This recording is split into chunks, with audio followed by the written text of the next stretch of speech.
izuba rimwe Yesu akagenda n'abigeme baza mu nyanja ihunga y'amarira ije mu nyanja ingonzi byayishwa watu konka Yesu mukama wetu we akaba kwejejereho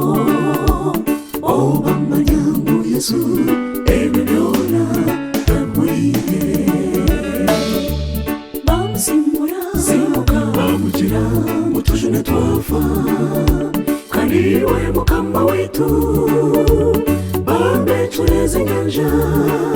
eshi twafa twabaho aho naho Yesu yimuka kamanda yatureze nyanja basingura wakurugabo Yesu bamwikiriza ihunga y'amarine n'inkonzi otanitina Yesu ahurire tagwejegira ko ndaba mwesiga iwe mutakire noja kumureba ihunga y'amarine n'inkonzi otanitina Yesu ahurire tagwejegira ko ndaba mwesiga iwe mutakire noja kumureba